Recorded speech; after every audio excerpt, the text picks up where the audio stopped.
Well, here we are. We have Jake Jenkins, the varsity football coach for Oskaloosa, and we actually get an opportunity to talk about football. So let's kind of go from there. I know that the schedule was just released, and some beginning guidance has been released so far for you guys. So let's first of all talk about that schedule, and it looks different than what we were maybe thinking it was going to be. Absolutely. The state threw some wrinkles and things with COVID-19 and everything that's been going on.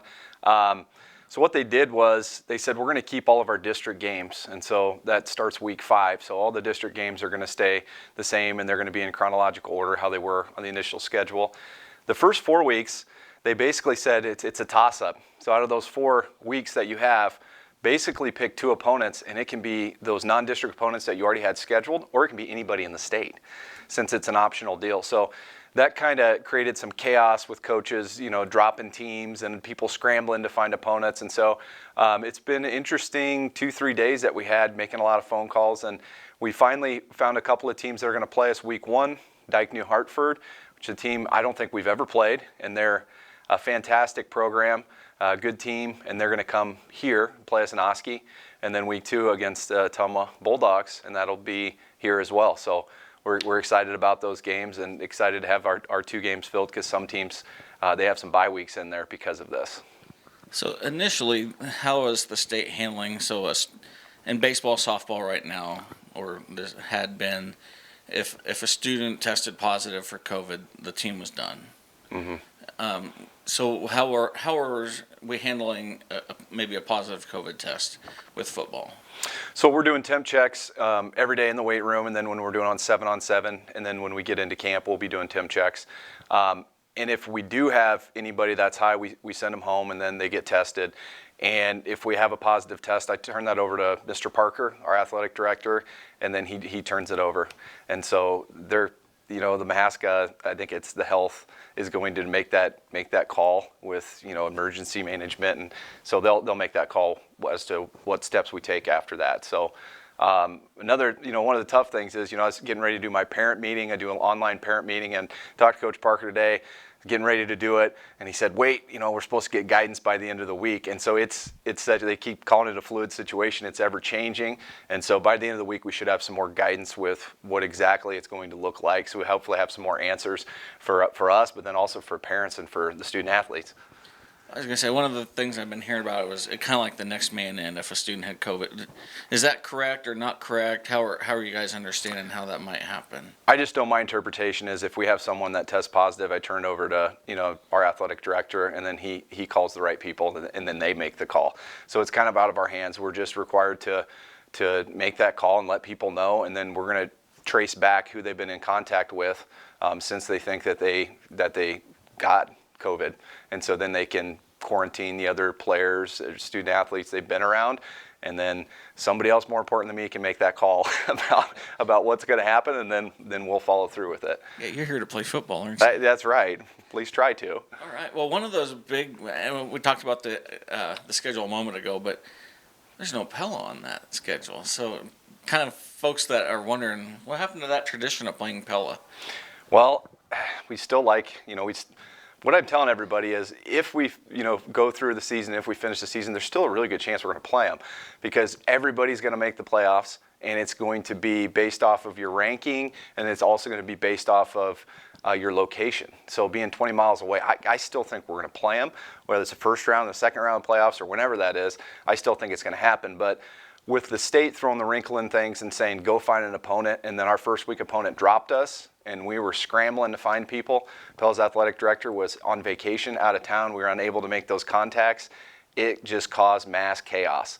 And so we had people contacting us, and we were contacting other people. And bottom line was we got a Tumwa right off the bat. They honored the second week game that we had, which was great. And so we were scrambling to find week 1. And for a while, it did not look like we would have a week 1 game. So I'm just happy to get a game. It was kind of just you take what you can get, and I'm glad we got a quality opponent. Well, okay, so let's learn a little bit more about it, because you guys are going to have a scrimmage first. So let's talk about that scrimmage first. And is that somebody new too? I'm trying to think a little. Yeah, this is ADM. Yeah. Yep. And so there's some good. There's always a silver lining. So we're going to talk to the kids about making a positive out of every situation. When they kind of tossed the cards up in the air, and they said, go find your opponents. I had a coaching buddy of mine, Garrison Carter from ADM, give me a call and say, the team we were going to play just dropped us for our scrimmage. So do you still want to scrimmage? I said, absolutely. I said, we've been trying to find somebody to scrimmage us for a few months now, and nobody wants to. Everybody's full, or they have their inter-squad scrimmage already set.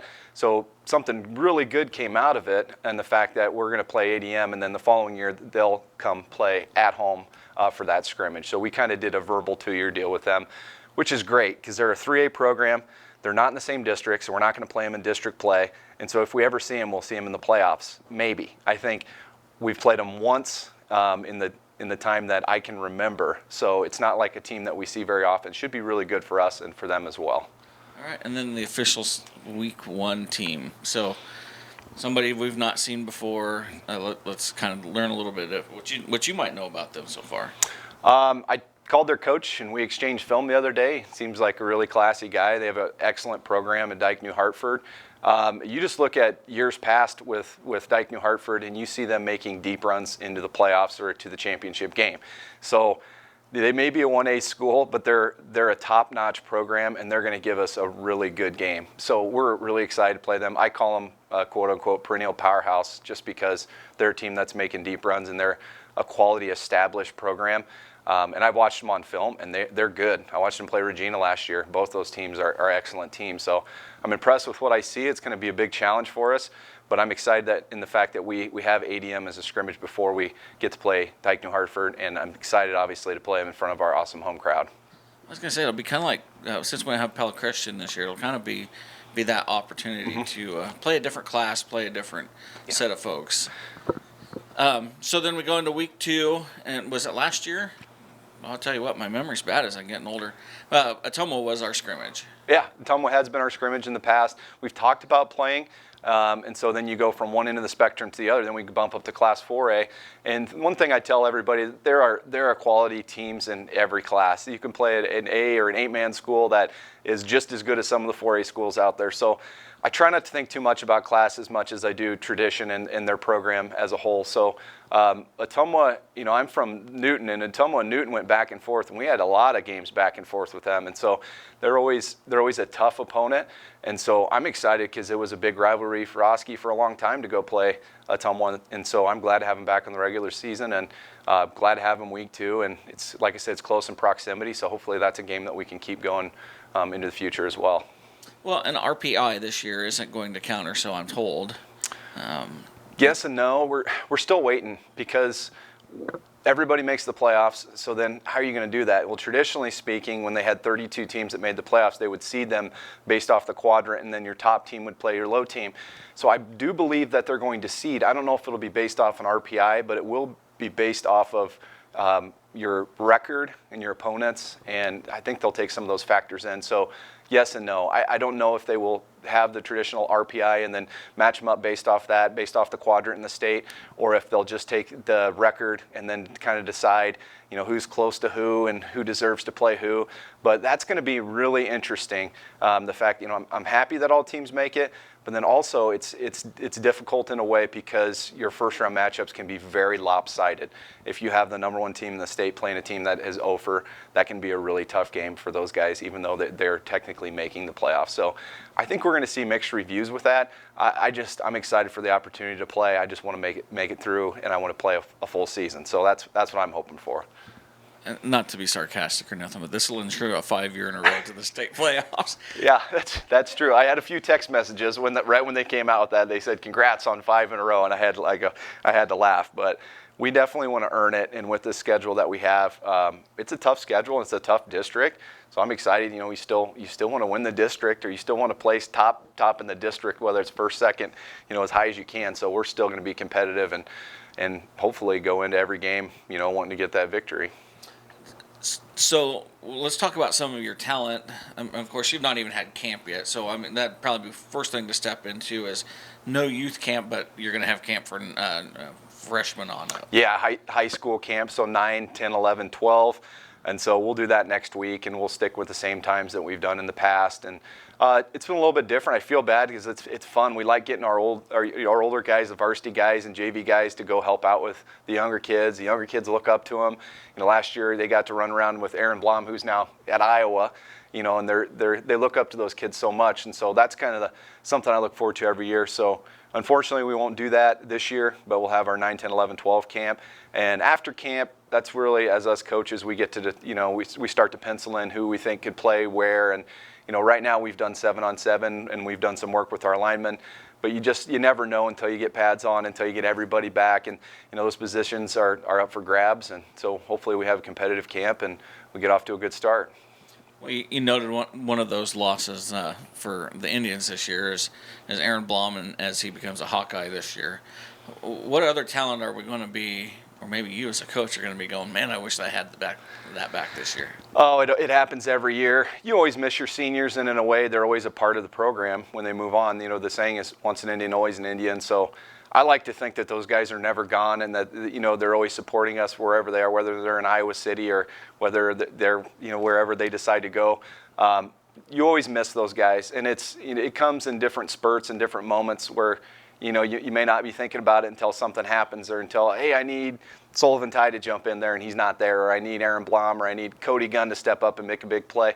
You always think of those names, and I don't think that ever really goes away. You're happy they move on, and you hope that they do great things and represent Oskaloosa in a good way. But at the same time, it's so exciting for these young guys that have been one play away, one step away for a year or two or more. So it's fun to get those guys a chance, and this is their time to shine. So then it's fun in the same way to see who's going to step up for us and who's going to replace guys like Aaron, who's going to replace guys like Cody Gunn, and all the other great seniors that we lost last year. So it's bittersweet, but it's fun to see who steps up, and it's their time to shine. All right, and one of your mantras has always been next man in. Yeah.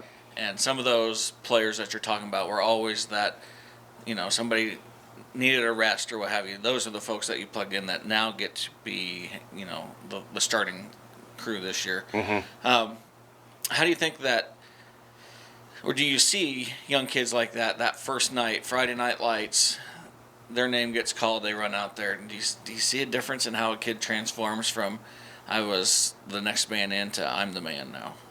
Yeah, Dad always called it flipping the switch when a kid is really ready to play at the varsity level and they really turn it on and go full bore. So that tentativeness is gone, and they're confident, and they know what they're doing with the X's and O's. They know how to get aligned correctly. They know their assignment, and they're just ready to rock. So it is fun seeing those guys flip the switch and really turn into varsity players.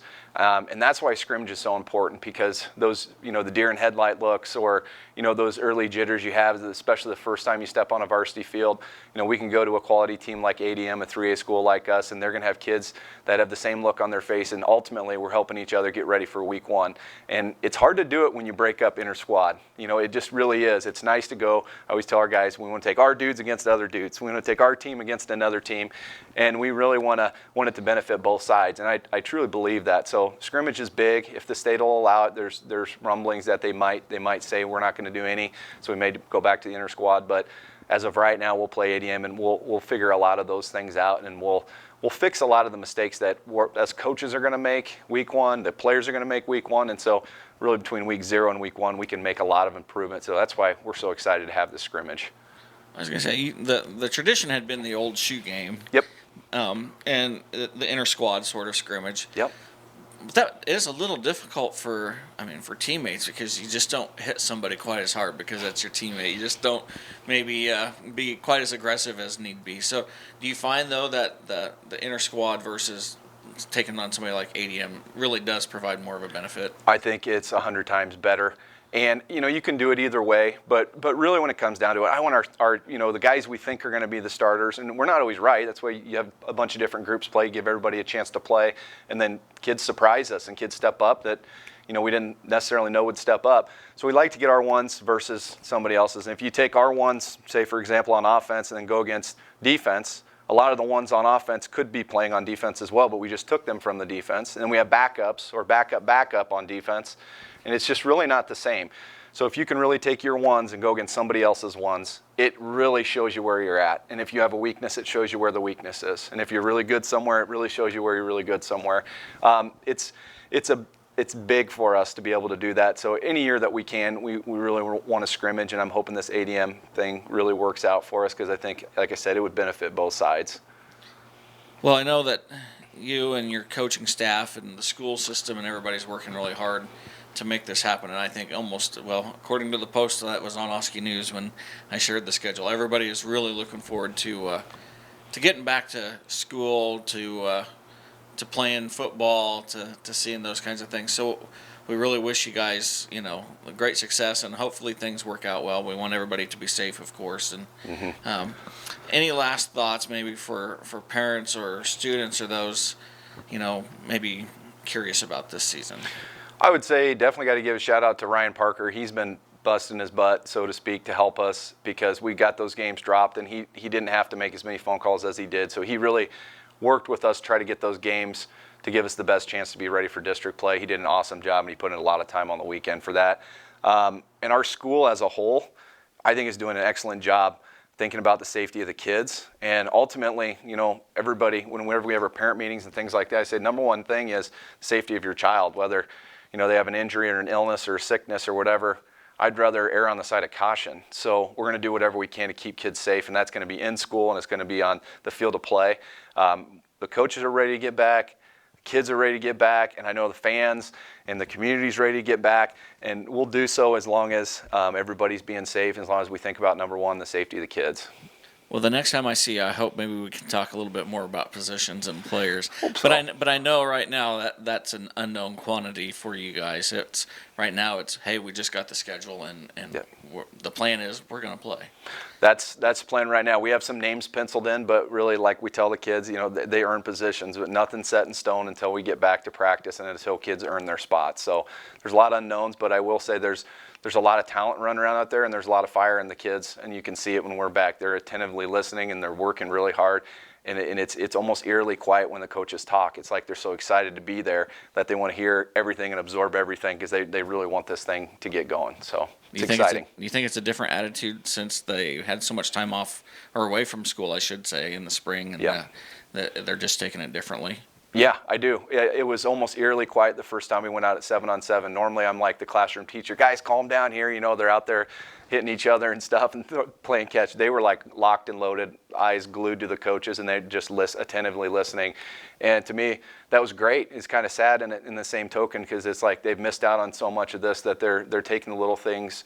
They're not taking them for granted anymore. They're excited to be back, and they're excited to be being coached and being a part of something as special as a team. And so I hope we don't take things for granted moving forward. And if even if we only get to play one game this year, we better be ready for the one game and enjoy every minute of it because you never know when it's going to be your last. All right. Thank you, Coach. Thanks.